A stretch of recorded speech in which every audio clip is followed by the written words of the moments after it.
just the first time that I went to the country, I just fell in love with the people. And I was wondering, Lord, how can I really love these people here if I never met them before? I don't know who they are. And really God began to really speak to my heart and just really call me to go there. And when I was working with the missionaries in Uruguay, I was asking them, how do you guys do everything alone here? You're alone, nobody helped you out. And he said to me, well, you know, Uruguay is a needy country. We need a lot of helpers. What are you waiting to come and help us? So he put that laid in my heart, and it's like, that's right. You know, when I began to pray and God began to open so many doors, and later on, one of the trips that I did probably in 2003, I believe, I went and the missionary said, "You still single?" And I said, "Well, you know, I'm praying, you know, God will provide a wife for me." And say, "Well, we got a wife for you." You know how it is, you know, when you get up in age, you know, 25, 26, you know, they try, you know, get you a wife, and it's like, well, and it's like, you know, and he said, well, it's a friend of us, and we know her. She graduated in Northland Baptist College.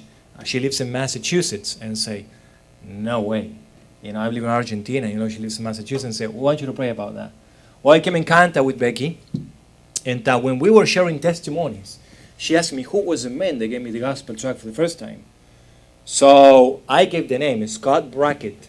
He was out from the state of Connecticut in New England. So she told me, do you really know Scott Brackett? I said, yeah, he was the man that gave me the gospel tract. She said to me, do you know that we support Scott in our church for over 15 years? Who would have thought, in this long period of time when we never heard anything between each other, that when this man was saying the prayer letters to the church, my future wife was going to be praying for the young man to be saved. And later on, the Lord brought us together. You know, so it's a neat story, you know, how God is sovereign in all His ways. And just, you know, encourage me, and it should encourage you to know when missionaries send you a prayer letter, and, you know, they send you a name, you say, well, but I never heard about that person. But we need to pray because maybe someday we will see that person in heaven. You know, so that was our little short story how the Lord called us to go there. We married in 2005, and God blessed us in 2008 with Enzo. So, and now we are in deputation, finishing up, and we're preparing to go to the country of Uruguay. So, we're going to watch the video now. It's about 9 to 10 minutes video. And what it is, you know, it tells you in the beginning, it tells you about the country, of the culture in Uruguay, and then towards the end of the presentation, it shows the ministry that we're going to be doing. Church planting and camp ministry, and then, you know, the Bible Institute. But so I trust that you enjoy, and then we're going to have some questions and answers when I get back. Thank you.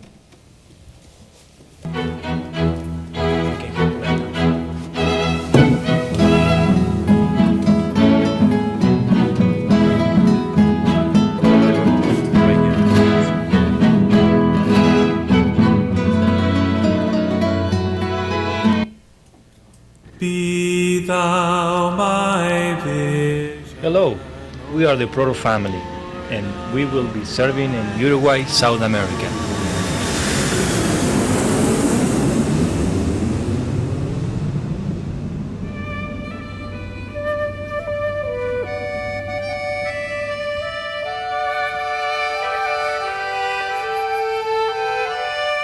Uruguay is on the east coast of South America, south of Brazil and east of Argentina.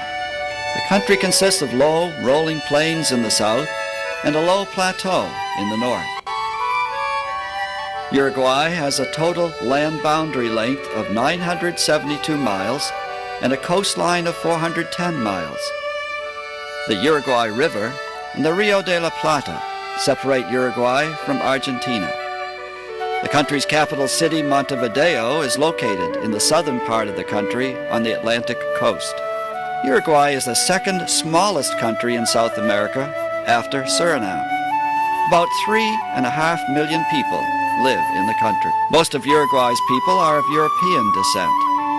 Approximately 88% of its population is of white European descent.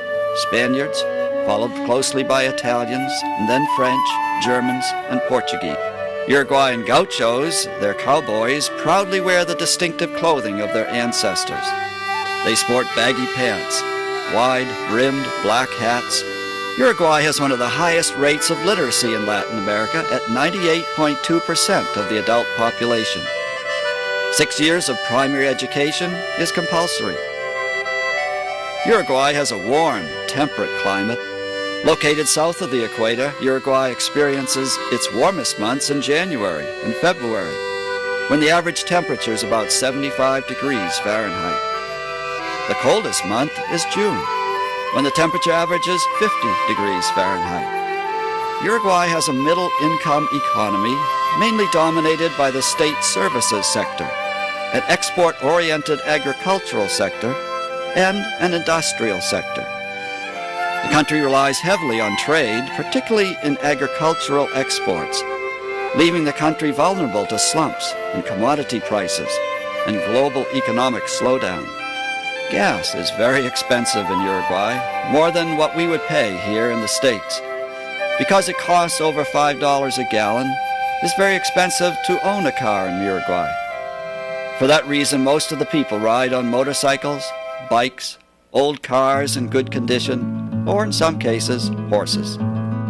The national game of Uruguay is soccer, known as football in Spanish. The country's national teams have won many international competitions, including 2 titles in the prestigious World Cup. The first World Cup, which Uruguay hosted in 1930, and another in 1950. Another passion in Uruguay is mate. Yerba mate is popular throughout the southern corn countries, and nowhere more popular than in Uruguay, which the highest per capita consumption. Having mate with someone is a good sign of friendship. Uruguay is South America's most secular country. It has no official religion, and church and state are separate. Religious freedom is guaranteed. 66% of Uruguayans are Roman Catholic. Most Uruguayans baptize their children and marry in churches, but less than 1.2% of the population attends Mass on a regular basis. 2% of the population is Protestant, with 2/10 of that population having sound doctrine. 1% is Jewish, and 32% non-professing. 1 out of 10 are atheists or agnostics. Due to its strong secularism, the holidays in Uruguay have been changed to different names. Easter is now called Tourist Week, and Christmas Day is considered Family Day. The deplorable state of the family is also a challenge. Uruguay has a high divorce rate, and missionaries see many dysfunctional homes. Strong families without major family baggage must also be homegrown. There is a lot of sowing, watering, and reaping to be done in Uruguay. Before my first trip to Uruguay, back in 1997, the Lord has called me to be a full-time missionary and to bring the gospel to those who had never heard it before. When I was in college, after a short-term missions trip to Fray Bentos, Uruguay, the Lord burned in my heart with the need in this country. Missionary Sergio Duarte was sharing with me the need for workers and missionaries in a country that rejects God and sees no need for Him. In 2002, I had the opportunity to take a short-term missions trip to Fray Bentos, Uruguay, to stay with the Duarte family. I absolutely loved the time that I spent there, meeting the people, helping in the ministry, and learning more about the culture. God was certainly working in my heart at that time, and my only thought once I came back to the States was that I needed to get back there. I have had a few more opportunities to visit and help with the ministry there, and God continues to burden my heart for the people of Uruguay. After being in much prayer, God has opened the door for us to work as a team in the city of Fray Bentos and the opportunity to begin a new work in the city of June. Back in 2006, Missionary Duarte told me about the possibility to begin a new work in a city called June, which is about 60 miles away from Fray Bentos. This city has a population of 15,000 people and is growing. After a couple of trips to the city of June, we found out that there is not any fundamental Bible-believing church in the city, and the people are very apathetic to the gospel. There are great opportunities for ministry in Fray Bentos in June, such as helping to train a national pastor in the church in Fray Bentos, but also planting a church